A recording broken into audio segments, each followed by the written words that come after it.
good evening, everyone, and welcome to a new live episode of He Said, He Said, He Said, a look at the world from a seasoned Black man's perspective. I'm your host, Alvin King. Happy Friday to all of you. It is the Labor Day weekend and the official end to summer, ladies and gentlemen. Thank you all for joining us tonight. And tonight, for our Let's Get Newsy edition, we want to look back at the month of August. And let me just say, this has been a month that we will remember. We are now just a little over 100 days into Donald Trump's return to the White House.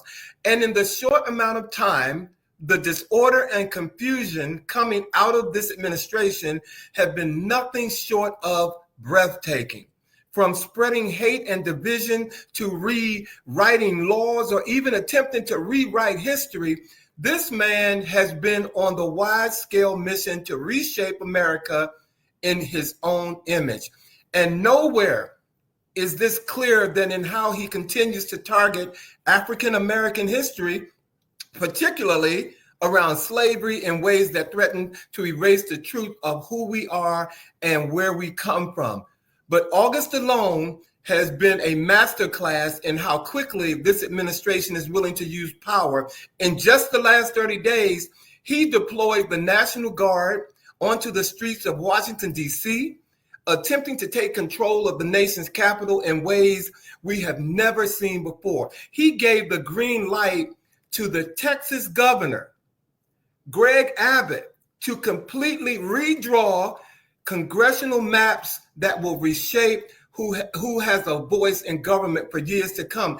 And yet, when Gavin Newsom, the governor of California, made similar moves, suddenly he cried foul, calling it illegal. The hypocrisy is not limited to redistricting, though. The administration has touched everything from environmental justice to state emergencies to LGBTQ rights in every corner of our nation in ways big and small. The fingerprints of this administration are leaving their mark. So tonight, as we unpack August, we're just not looking at the headlines. We're looking at how these stories connect, how they impact our lives, and what they will tell us about the future we're heading into. This has been a month we cannot afford to forget because it raises some hard questions for all of us. When you look back at the month of August, do you think we're seeing a pattern that's going to define the rest of this administration, or are these just isolated power moves to, once again, distract us? And even more, how do we, as everyday citizens, start preparing ourselves to push back against policies that seem designed to divide us and erase our voices? Tonight, I'm telling you, I'm on a mission to make sure that you all stay aware and wake up and just look at what's happening. The month of August, not that I've been in a fog, but for some reason, the month of August just came in and just like gut punched me in ways that I didn't think I could be gut punched. But we're here tonight and we're going to get newsy with you. And thank you all for being here on our Friday night before Labor Day. And you know I don't do what I do without these cats. So if you all are ready, let's get on with the chat.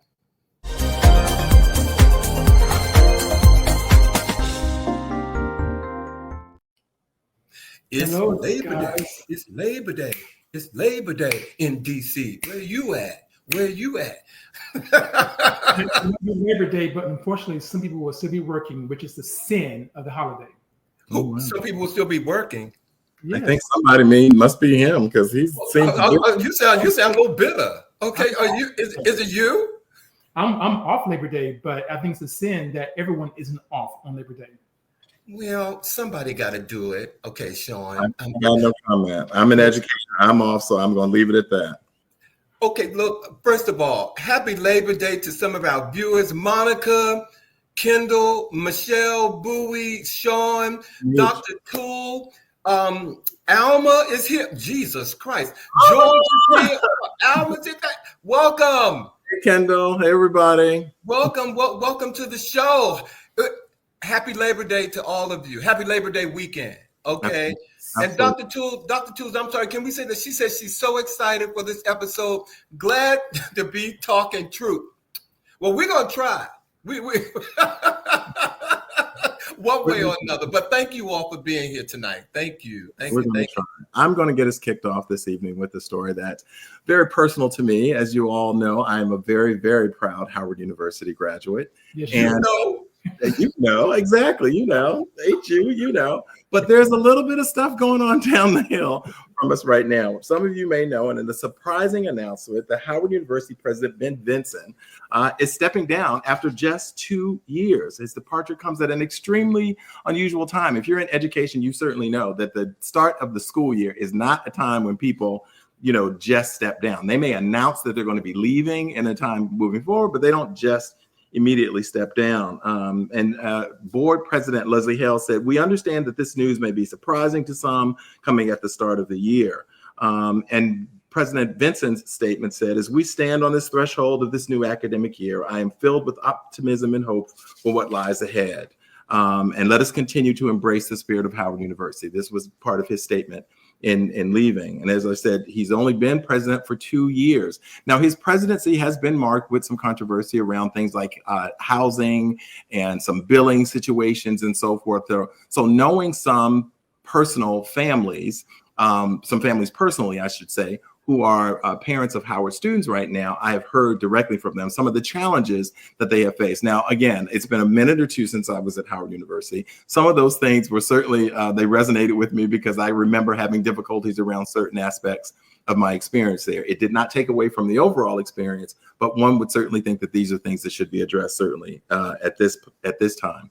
What's also really interesting and important is that he will be replaced on an interim basis by the former President Wayne Frederick, who was the president who left just before he came back. And part of me as an educator certainly says that is based upon the fact that the last thing they need right now, given that their president has stepped down at the beginning of the school year, is someone who needs to come in and try to learn the university and all of that. Right. President Frederick had a long and I think relatively successful history as president there. And so it makes sense to at least have him come back in order to allow for some continuity. But how long he will remain as interim president, has not been announced, but it certainly is an interesting issue and one that I hope that they'll get settled sooner than later. I do have one question. Yes. With that, how did they get here? Do you know, Bobby? How did Howard get here with all this chaos with the housing? And it seemed to happen right when the students were getting ready to come back to school. And some of them have even taken out GoFundMe pages. Wow. To pay for this. Well, things like this don't happen overnight. I can tell you that. A lot of work goes into the placement selection of a college university level president. So what it says to me is that things had reached a point that they could not be justified. They you put someone in at this stage in this way when you are trying to prove to your clientele, your community members, whether it's the faculty as well, because if a president loses a vote of confidence within the faculty or something like that, these are the kinds of things that make changes automatic. And I would imagine if you had enough parents, because some of the stories that I was hearing in terms of some of my friends arriving and things not being in order, you have enough of those parents, they will go to the board and go, something has got to change. Yeah. It's got to change. So I just hope certainly signals that things were very serious. I just hope that whatever happens at Howard University doesn't end up being a repeat of what we saw at FAMU, Florida A&M University. Mm-hmm. Where, they had a big to-do regarding their president, and a conservative was put in place. And things haven't been good down there since then, but that's well, these things that, what you have to do is make change that maintains a sense of trust and confidence in a college or university. The Howard, and I'm not saying it because I went there, but it's always been seen as one of the premier HBCUs in the nation. So the eyes are constantly on that school to kind of set the bar. And when you've got schools, let's face it, let's look at some of these schools like Morehouse and Spelman and Lincoln. I mean, there are other HBCUs out there, Florida A&M, that that have in the past certainly held their own and been able to really keep that expectation and that level of expectation high. So I think they had to do this. It's unfortunate, but I think they had to do it in order to maintain confidence. Wow. Get through it, Howard. Thank you. You. I wish nothing but the best for Howard. Thank you. All my Howardites, hang in there. Yes. So for this next story, I think this is something that's going to impact all of us down the road eventually. So I have been following with Gavin Newsom, who is now the governor of California for quite some time, probably about 25 years when he first became mayor of San Francisco. But Alvin touched on this a bit earlier when he talked about redistricting in Texas and now in California. So this is from the Public Policy Institute of California. What they are writing. Redistricting has once again emerged on the national agenda well before its normal return at the beginning of each decade. Of course, we know this is after we have a census, so we haven't had a census, of course, since 2020. So this redistricting is really out of order. Needless to say, Texas Republicans are planning to withdraw their congressional districts to add 5 more seats for their party, and California Democrats want to respond with 5 more for their side. In Texas's plan, all decisions lie with the legislator and governor, while California's proposal will be presented to California voters by the governor and legislator for an up or down majority vote. This vote is still months away. The idea is to schedule a special election for November, but what we do know now about how voters might approach this is California is reliably a blue state, but voters are typically have unfavorable views of both major parties, and their relatively low approval of electoral officials and their general sour mood may complicate the path for the Democratic Party in terms of Gavin Newsom in the DNC getting more seats to counteract what's happening in Texas. So this battle between California and Texas, I don't think is going to end with these 2 major states. I think we're going to see some of this come out of New Jersey. There's talk about Virginia as well, where this could happen. I don't know, guys. This is pretty interesting. It's enough to draw. We're having some technical difficulty hearing you, Sean. Yeah, we're having some technical difficulties with you. And while you're doing that, Dr. Toole put up a message that redistricting.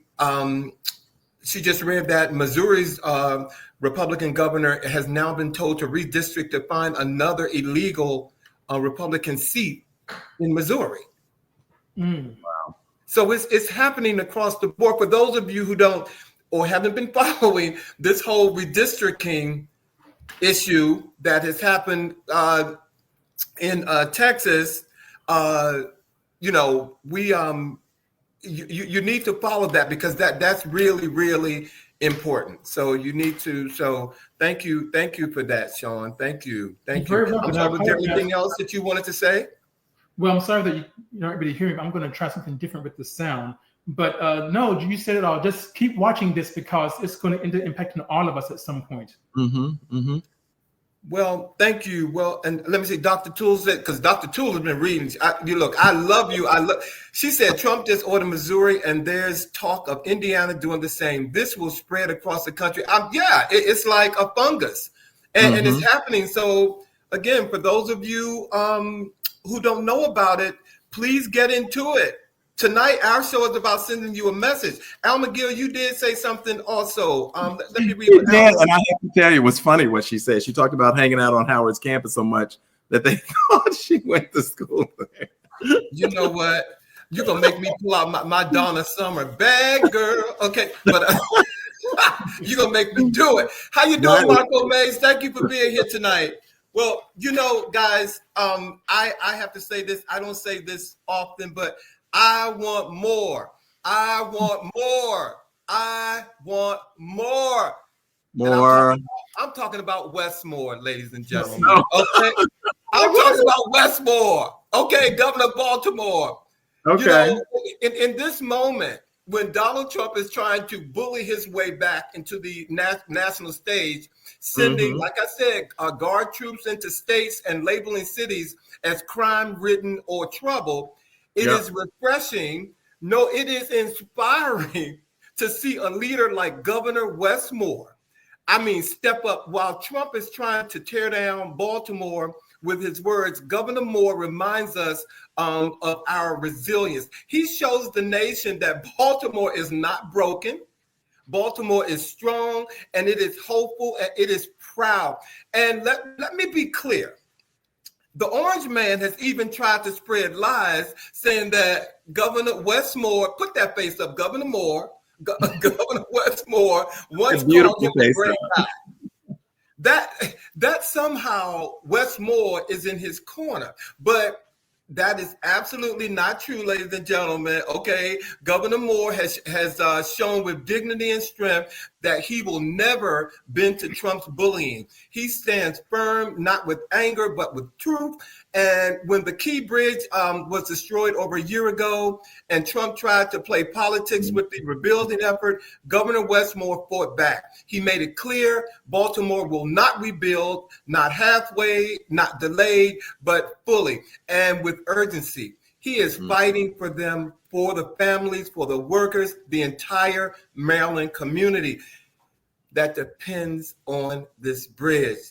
I'm giving Wes Moore his props right now because Wes Moore is not just standing up to Donald Trump. He is standing up for Baltimore, for Maryland, and for the truth. And that kind of leadership built on resilience, dignity, and courage to keep fighting for Baltimore is exactly what we need right now. I'm sorry. That's a positive message. I want more.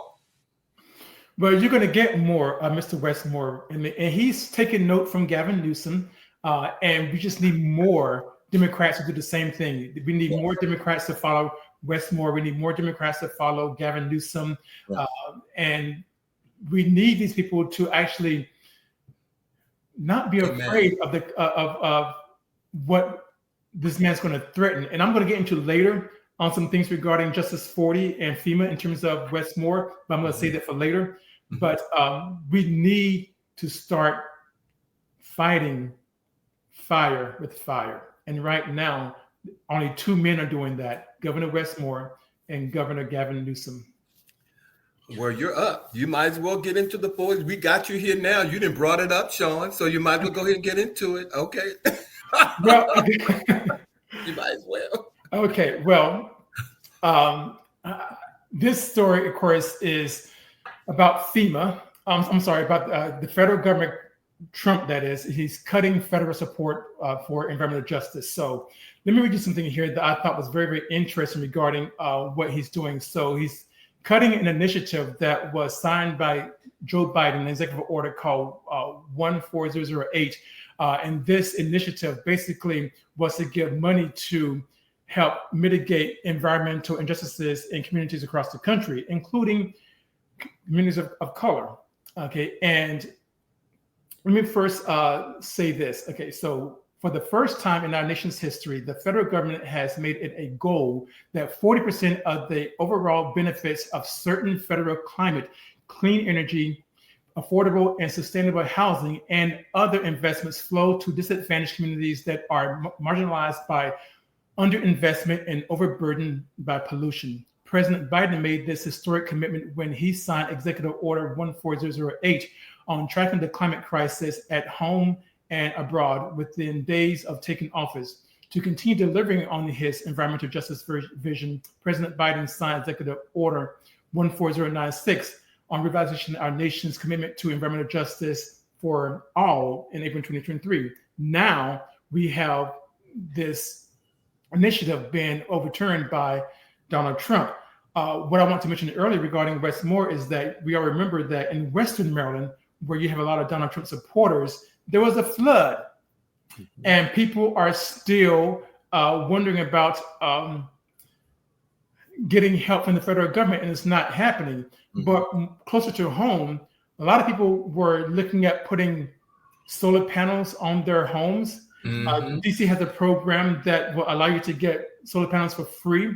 That program which was part of this initiative, is coming to an end. Mm-hmm. So if you were planning to put solar panels on your home because of to save energy, to give back to the environment in terms of some clean energy, then you might want to look at this now because, like I said, this has been cut, and Justice for the initiative is going away for the most part because it's Orange Man, and we're going to be suffering in terms of these programs like free panels or environmental justice in Black neighborhoods, or in Arizona dealing with the heat wave in indigenous communities. So it's not good all the way around.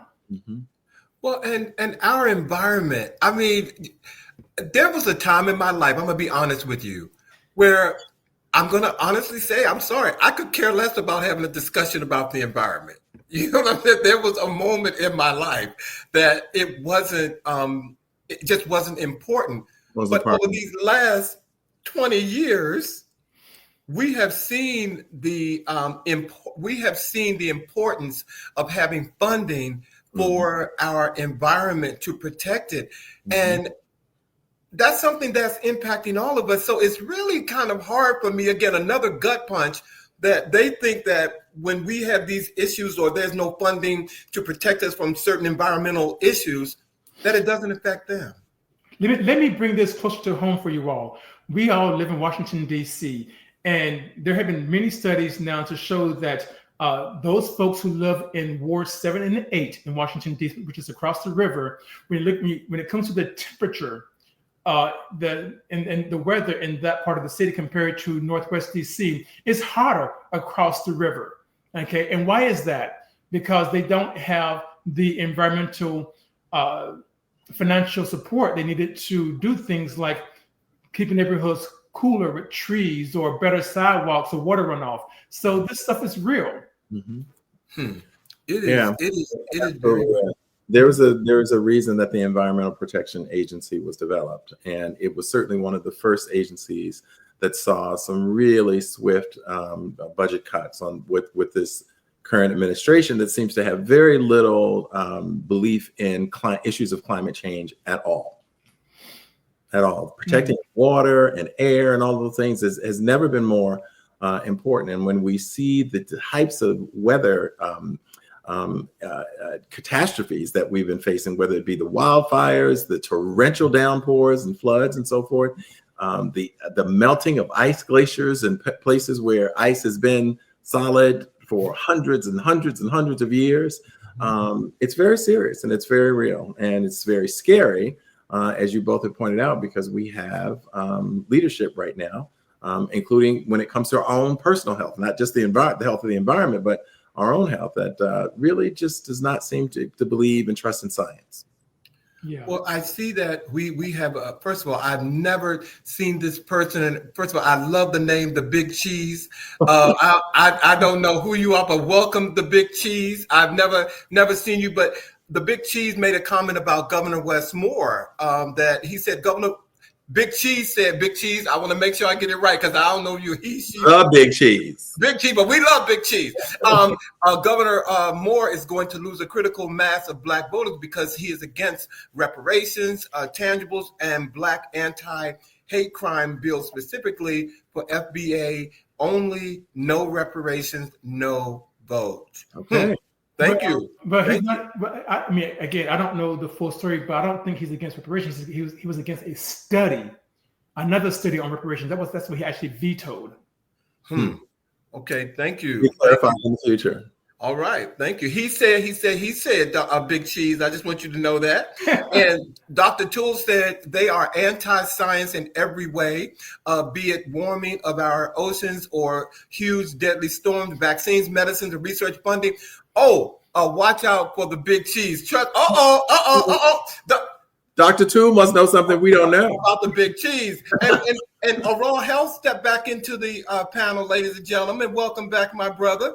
Raw Health said, hey, guys, many Trump supporters continue to be upset that their low skills and racism do not shield them from the consequences of their vote. Now, there you have it. That's a word right there. Raw Health. That conversation that many people had no idea that they were going to be impacted by the insanity, and they have been. Yeah. Well, this is a huge segue for me because the Urban League has declared civil rights a state of an emergency. Mm-hmm. Okay. President Mark H. Morial and CEO of the National Urban League has sounded the alarm. Civil rights in America are in a state of emergency. And for those of you who may not know, civil rights is legal protections against unequal treatment in areas such as voting, education, employment, housing, and access to public facilities. Mm-hmm. They differ from civil liberties, which are more about fundamental freedoms like free speech or freedom of religion. Civil rights focus on equality and fair treatment under the law. According to the Urban League, this is not rhetoric. It is a somber warning that the protection so many fought and bled for are now under attack. Mm-hmm.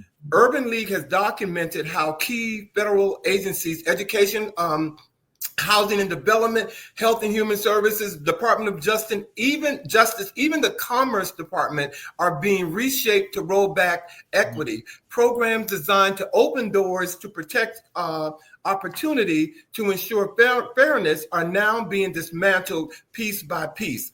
And let me be clear once again, this is not accidental or by happenstance. This is all part of a deliberate strategy to divide marginalized groups, to pit communities against one another, and to create exclusion where inclusion once stood. Decades of hard-earned progress are being undone. The National Urban League is saying it's not business as usual. This is an emergency. Civil rights are not slipping. They are being pushed backwards. And when civil rights are weakened for one community, they are weakened for all of us. Absolutely. So I've said I was going to do this all night long if I get an opportunity. What we need to know is this. The future of equity, justice, and opportunity in America depends on our awareness and our action. The state of emergency declared by the Urban League is not just a warning. It's a call to every citizen, to you and to me, because if we do not resist, if we do not fight back, like was it Vogue is doing? Is that Vogue you said, Sean? Is not going to don't want to put Vanity Fair. Vanity Fair. Yeah. And I'll tell you about that in a few minutes, ladies and gentlemen. The decades of struggle, sacrifice, and progress will vanish right before our eyes. So the question is, what are we going to do about it? Well, what I'm happy to see in terms of what folks are doing here in DC, and this is what I'm about to say is partly due to white privilege. What I'm seeing across social media throughout here in DC is that white people are able to say and do some things in terms of fighting back against the federal task force that I'm afraid that some of us as black folks can't do. For example, the young white man that threw the Subway sandwich at one of the task force officers. Great. He was arrested, but the jury was like, get this out of here. This is not even worth the case. They refused to indict him. They refused. Exactly. And there's other videos of white men and women cursing out these federal officers and I would love to do that. I would love to go in the face of these officers and say, hey, shame on you, because when this is over, you should be arrested, you should be put in jail. But I can't say that because I'm not a white man. And but I'm happy to see that white men and white women are doing that here in DC. So Alvin, to your point, maybe that's one thing that people are doing or more people could do to ensure that civil rights are not taken away for any of us. Mm-hmm. Yeah, I too have seen the social media posts where people have literally, as you said, literally been cursing out, like getting in the face that you should be ashamed of yourself. What are you doing? Being in contact with the person that's being apprehended, trying to get their name, trying to find out their numbers and so forth so that the relatives can be contacted, that they've been taken. But I agree with you. I look at some of those video clips and I say to myself, if a person of color acted in that way, the results may be different. But like you're saying, I'm really pleased that those who are in positions of privilege are utilizing that privilege in that way. So, yeah.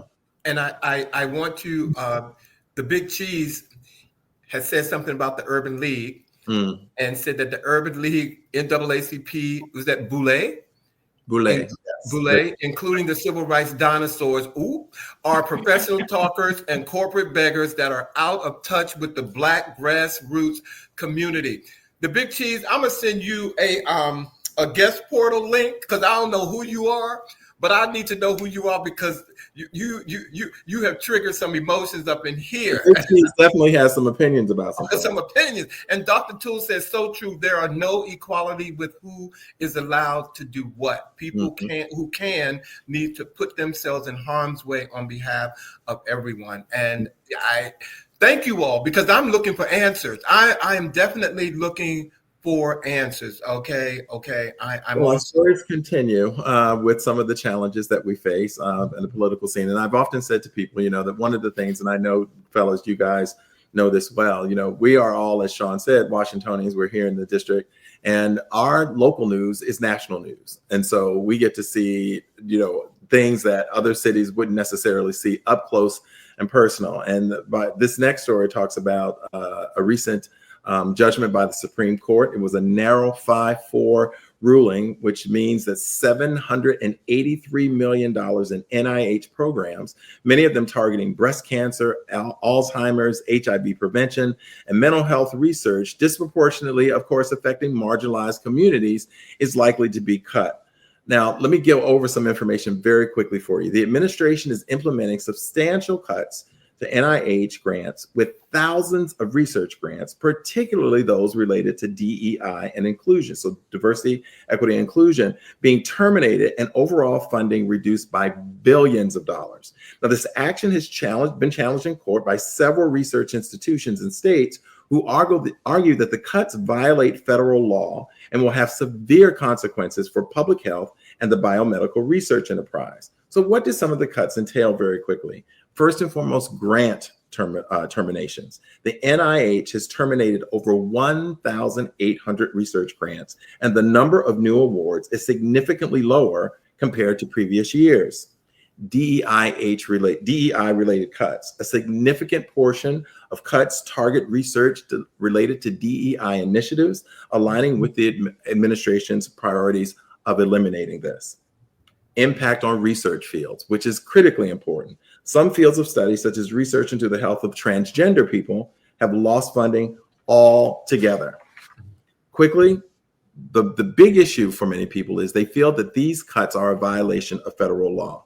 Now, the loss of billions in funding has forced research institutions to lay off staff members and could lead to the closure of many university labs. And plaintiffs who are trying to fight this argue that these cuts will lead to incalculable losses in public health and human life due to the reduced research on critical diseases. And as we said, many of them mentioned disproportionately impacting communities of color and underserved communities. So this is serious. We knew that these cuts were going to have a trickle-down effect, but when they are really directing the research to be able to move health initiatives forward at the National Institute of Health and all of these research labs and programs at colleges and universities that are under target, this is dangerous stuff, people. This is very, very serious. Bobby, this is beyond dangerous. This is pure capitalism. Now, what do I mean? You mentioned cancer. You mentioned Alzheimer's. You mentioned HIV prevention. Okay, what good does it do these organizations, these corporations, when we know that from research with all three of those issues, they're close to cures. They're getting closer. Yeah. They're close to a cure on HIV. They're close to a cure for Alzheimer's. They're close to a cure on various cancers. So they are purposely, because of capitalism, delaying cures for these ailments. They can make money. To make money. It's shameful. It's shameful. Sickening. It's shameful. And it's being supported, by an administration, again, that does not believe in science. Does not believe in science, and certainly understands the implications of these cuts in terms of which communities will be most directly impacted. See, you all are like really, really. First of all, I love you all because you're giving me all kind of segues into my next issue or my next report. There was a time that wasn't so long ago after George Floyd was murdered that the world seemed to wake up. And millions took to the streets. Black Lives Matter became a rallying cry for justice, for dignity, and for change. There was solidarity. There was hope, you guys. For a moment, it felt like we were on the cusp of real transformation. But here we are today, and that wave has faltered. Vanity Fair put it bluntly. We are all George Floyd now. Absolutely. Absolutely. And let me say it again. We are all George Floyd now.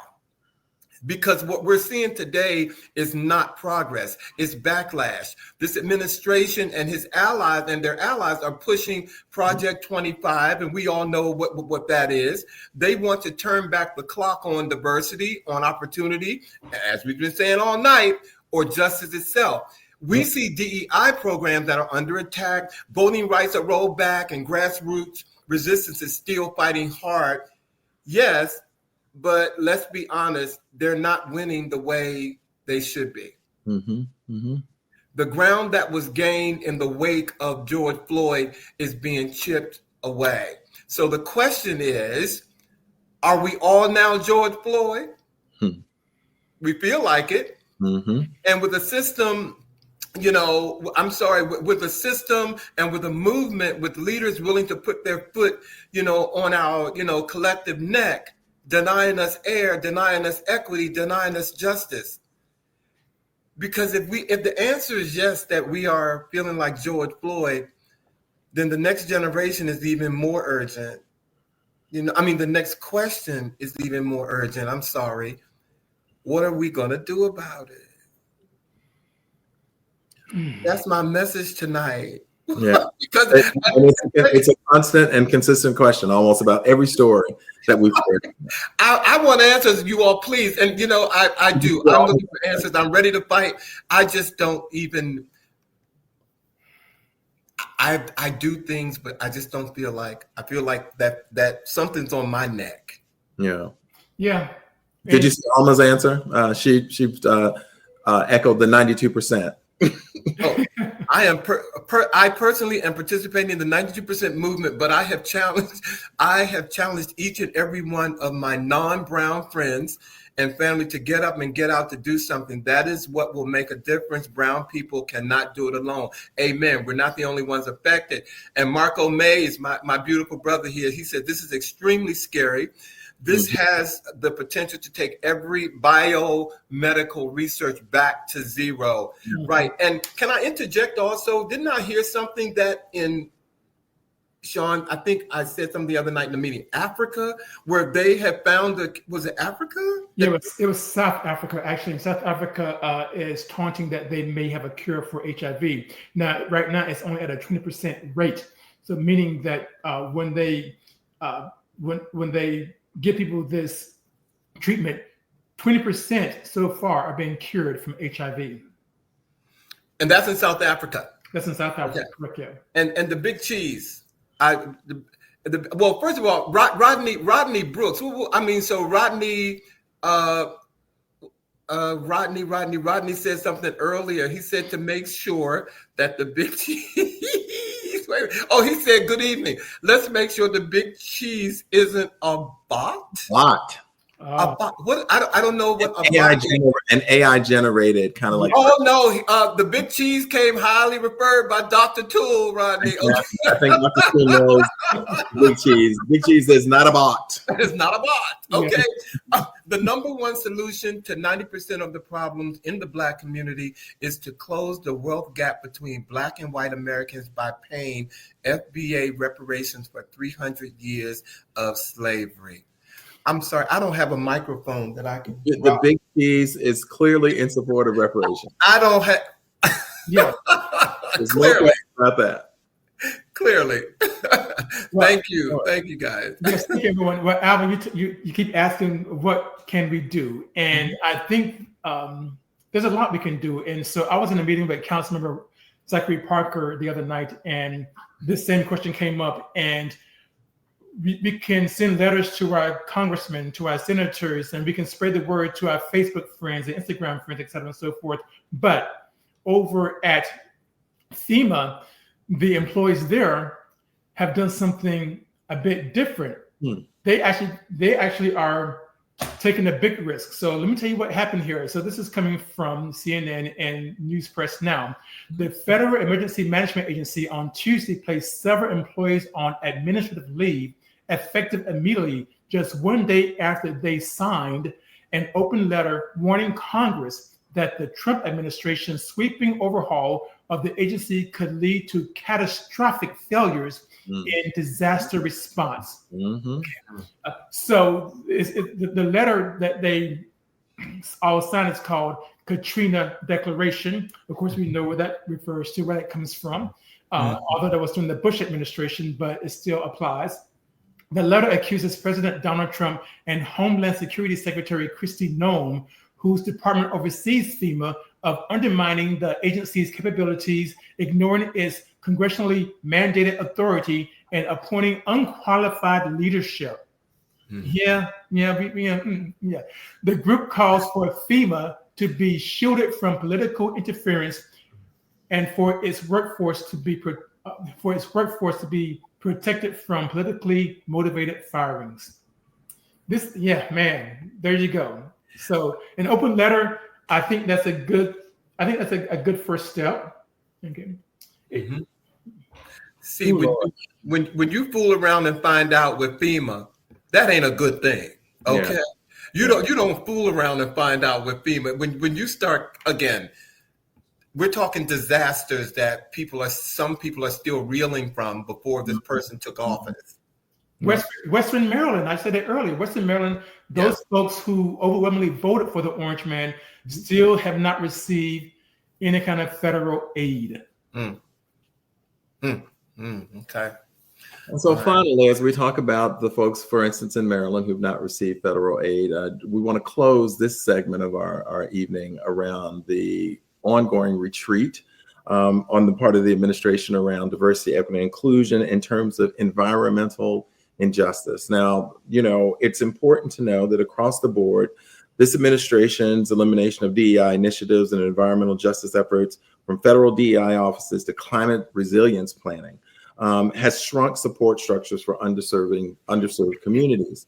And, we don't have to look very far for a number of kind of high profile cases of environmental injustice that support how disproportionately they impact underserved communities. We all remember the Flint water crisis, where a majority Black city had its water supply actually switched to a contaminated source, or the Louisiana's Cancer Alley, which was where a predominantly Black community lived near a toxic chemical plant.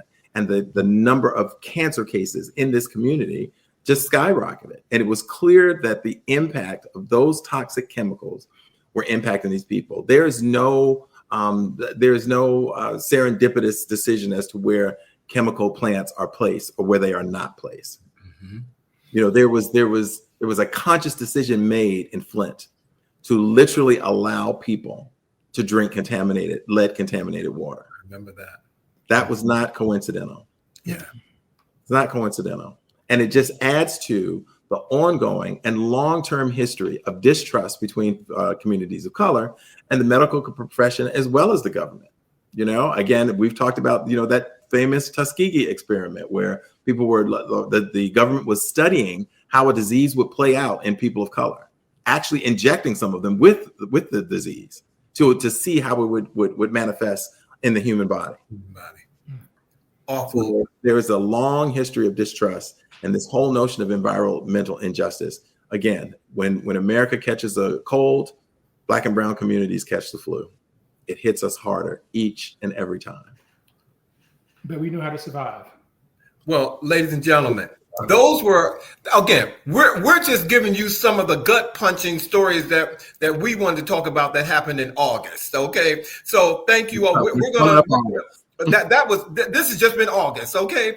But we're going to give you all. We got some entertainment news that we want to share with you all, and so I want to go back to what we talked about last week. For those of you who may be under a rock and didn't know, but on August the 25th, Little Nas X pleaded not guilty to 4 felony charges following a bizarre early morning incident in Los Angeles where he was found nearly naked on Ventura Boulevard, allegedly charged police officers and was hospitalized for suspected overdose. The charges include 3 counts of battery on a police officer and 1 count of resisting an executive officer. Bail was set at $75,000, and the judge required him to attend Narcotics Anonymous meetings. Additionally, though, the reports described how he was seen in only underwear and cowboy boots, behaving erratically, such as putting a traffic cone on his head, and raising concerns from fans about the cause of this meltdown, whether mental health or publicity driven. I got one thing to say about all of this now that it's played out. Mm-hmm. Where are the policemen or the people who should be educated, or when someone's having like a mental health crisis? Where are they? Who in the you see somebody walking down the street in their drawers? That's a mental health crisis. I don't think there was anybody on now there. He said that I believe that the policeman could have brought out there, this is a mental health crisis. I don't think any of that was that they dealt with that.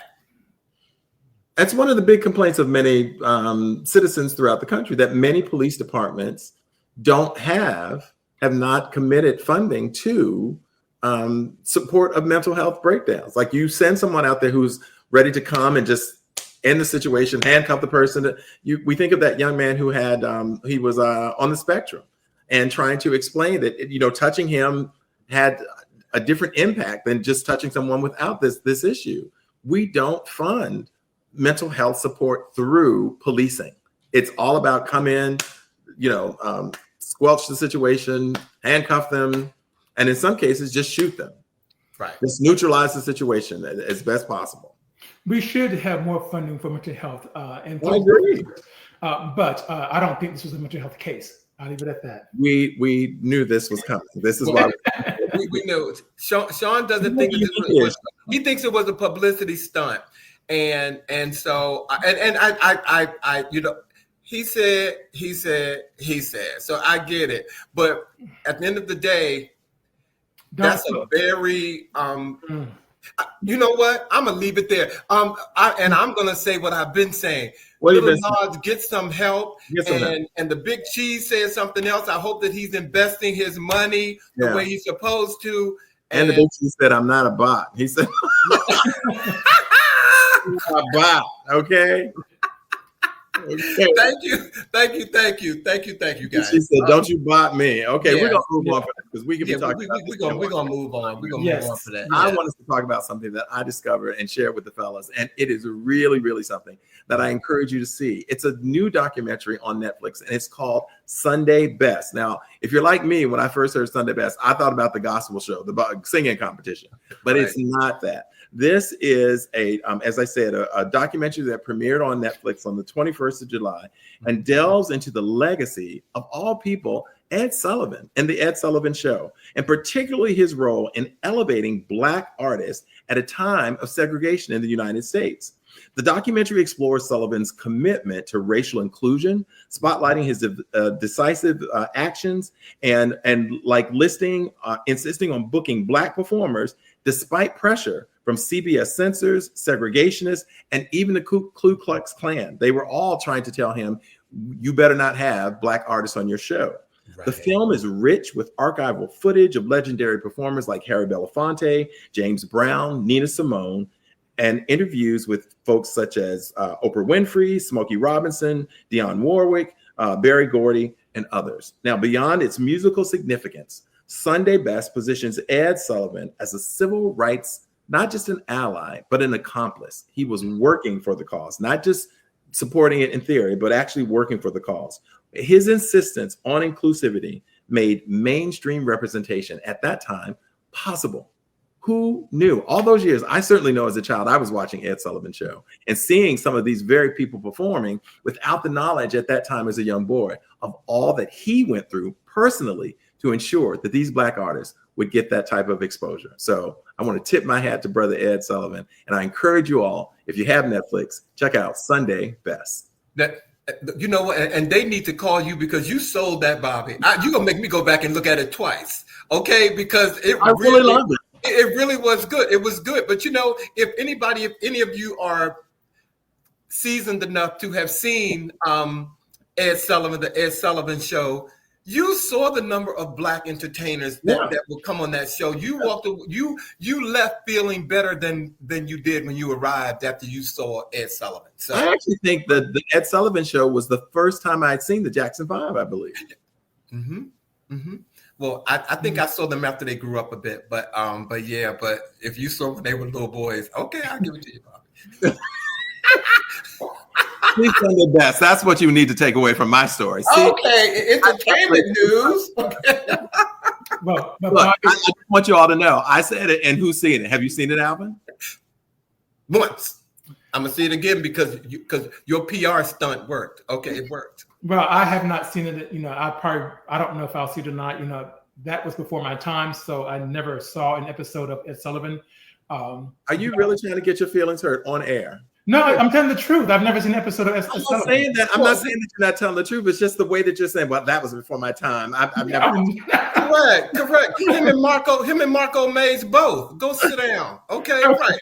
But anyway, go to the room after the show. Next. Okay, next. Okay, anyway, the next story is a bit more contemporary. Wow. Okay, so there is a new musical coming out in October starring Jennifer Lopez.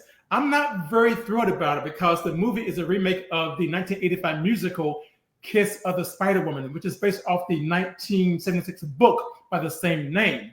So Jennifer Lopez is playing Ingrid Luna, who is the female lead, if you would, in the musical, who basically is the visionary of the protagonist, Molina, who shares a cell with his with a guy named Valentina.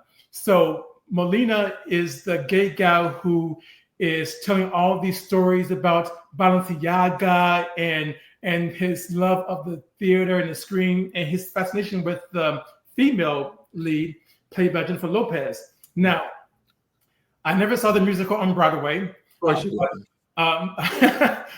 I do still have the CD of the musical starring Vanessa Williams, and I read the book about 30 years ago. So again, I don't have much to say about Hollywood that's positive, and this is another example of Hollywood not being creative. Now, I will say that I do like the fact that with this new musical with Jennifer Lopez, they are really doing the right thing by having a Latino cast. Okay, because in the original musical in the film, a white man played Molina, and it should have been a Latino man. Okay, and of course, Vanessa Williams played the female lead on Broadway, and I think that character is kind of ambiguous in terms of her ethnicity. And the other guy, Valentina, he is, of course, is also Latino. So I do like that aspect. I like the fact that we're seeing a Latino film, if you will. We haven't had a full Latino movie in about 2 years, I believe. The last musical starring a Latino cast, if you will. But Jennifer Lopez, can she really sing those songs? I don't know. You'll have to tell me because I sure won't watch her. I promise you I won't. So you all can tell me, but you can't kick a girl with a hustle. So you go ahead. I'll see that. So, you go ahead. So we're gonna say kudos to Jennifer. Real quick, I got some. Rodney Bryant says that the Jackson 5 first appeared on the Hollywood Bowl TV show on a Saturday night. They appeared on the Ed Sullivan Show about 2 weeks later. Yes, I remember. Oh, okay. Rodney's probably more seasoned than all of us at this desk tonight. But thank you, Rodney. Wow. I mean seasoned in watching TV. Oh, don't be trying to. Don't be.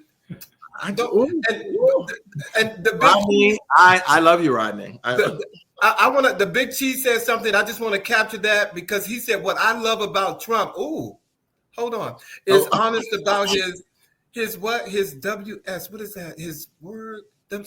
Help me out, because I'm not good with his WS. I'm going to say wild shit. And views, and he will force the FBA family to get a code and practice gatekeeping our culture and lineage. What?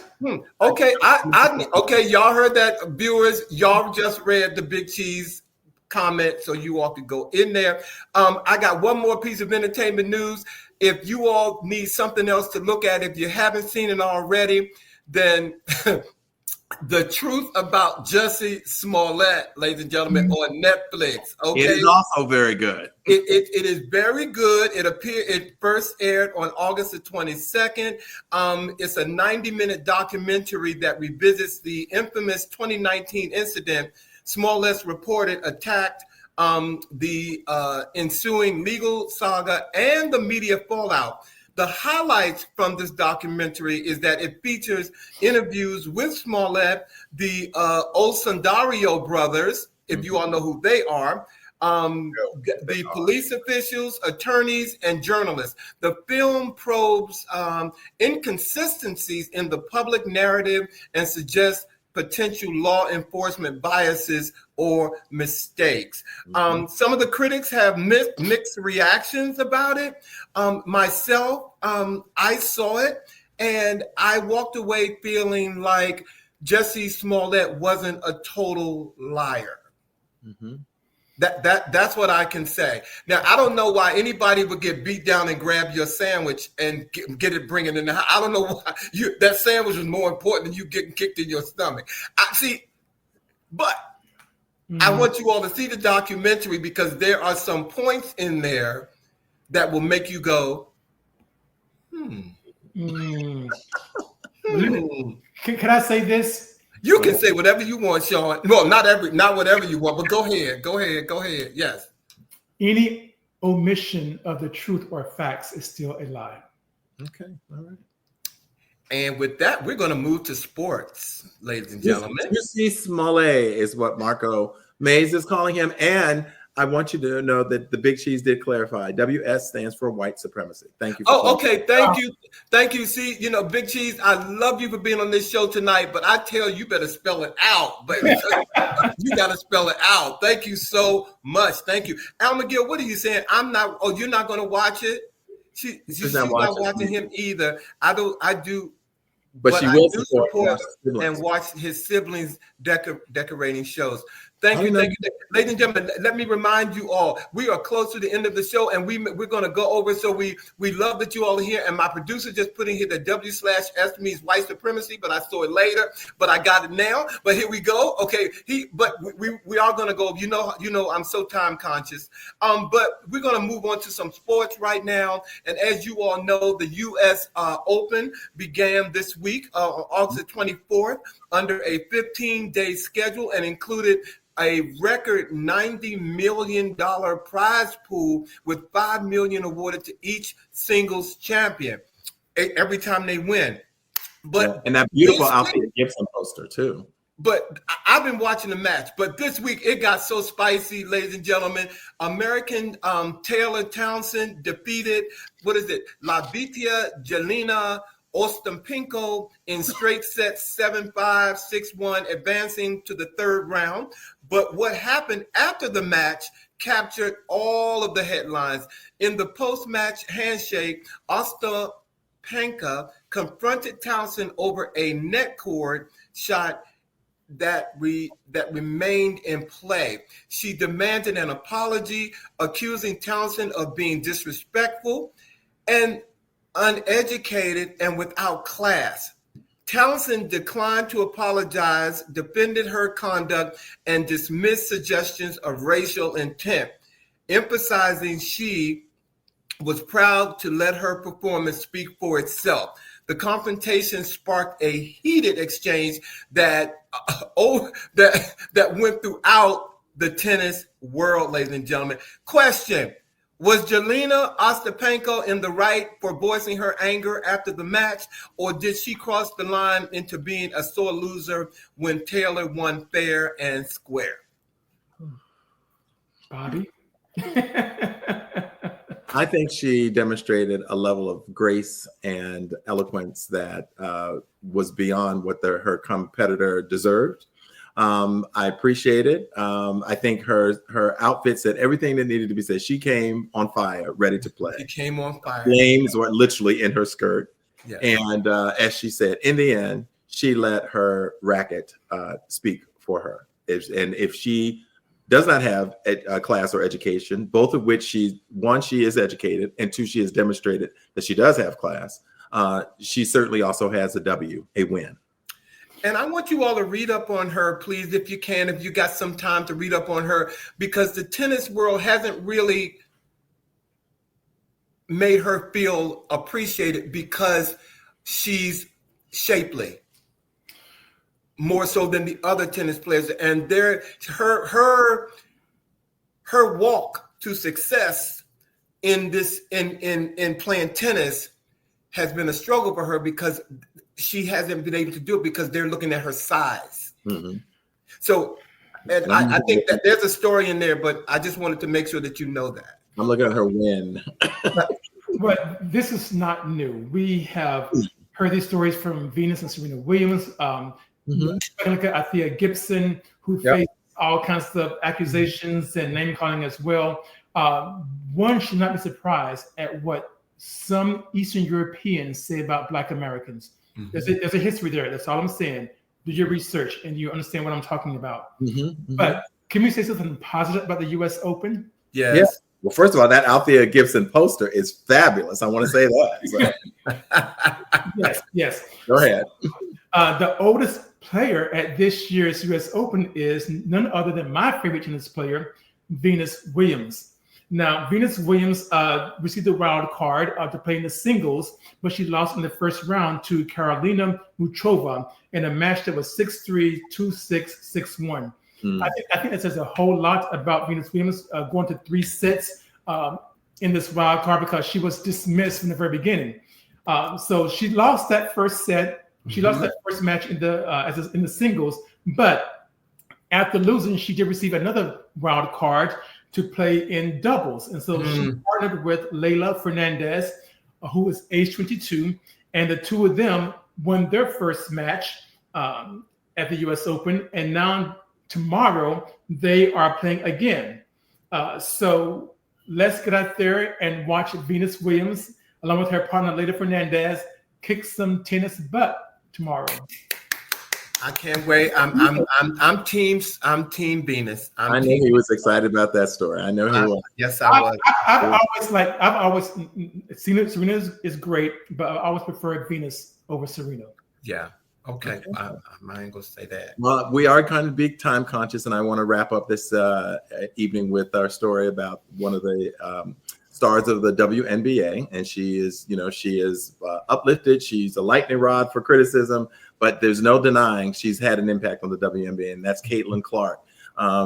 She is the star of the Indiana Fever, and she is about to miss, unfortunately, her 17th consecutive game due to a right groin injury. The team will take on the Los Angeles Sparks in a game this evening, and the Fever, who sit in 6th place, are 2 games ahead of the 9th place Sparks with the crowded bottom half of the WNBA playoff picture.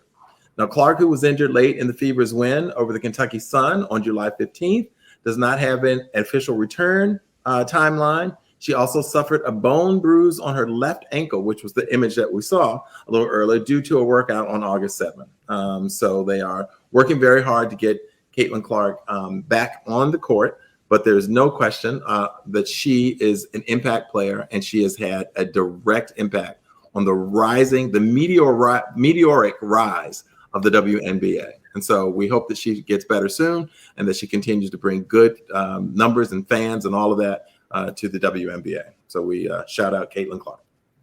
And in case you all are wondering, we are very equal opportunity here, okay? Caitlin Clark has done some. I don't want to regurgitate your story, Bobby, but to speak on her, she has done some incredible things for women's basketball, and how the success of the WNBA. So thank you, Bobby, for sharing that story. Well, ladies and gentlemen, we are at the end of our Let's Get Newsy, and for the month of August, right here before Labor Day. Thank you all so much for tuning in tonight and allowing us to get newsy with you. We love it. We do. We Hey, really do. Yes. We really do. Next week, ladies and gentlemen, next week. But this is the countdown begins, because after September 26th, we are going on hiatus. And for our season 4 will close on September 26th, and we're going to be gone. And we'll tell you more about that as we get closer to September 26th. But next Friday, on September 5th, we have with us a show that we've been wanting to do with an organization called Seabury Resources for Aging. And our show next week, Caring with Pride, Navigating Aging in the LGBTQIA plus community. This organization is doing phenomenal things for aging, not just the LGBT community, but that and above. And we're going to have them here to talk about them, because a lot of us have parents or friends that are aging. And so this information will definitely be helpful to all of you. They will be here next week. And our words of the week this week, thanks to Bobby: if you are silent about your pain, they will kill you and say you enjoyed it. So speak up and speak out. And this is a quote from the amazing author Zora Neale Hurston. Bobby, thank you so much. Thank you so much for that. Thank you, Sean and Bobby, for another great show. Appreciate you guys. Thank you. He said. And thank you, viewers. Absolutely. We love your comments and everything you guys put out this week. So, and happy weekend, everybody. Have a great weekend, and we'll see you next week on a new live episode of He Said. He said. He said. Y'all be well, okay? Take care. Be safe out there. Hey, Diane. Hey, Diane.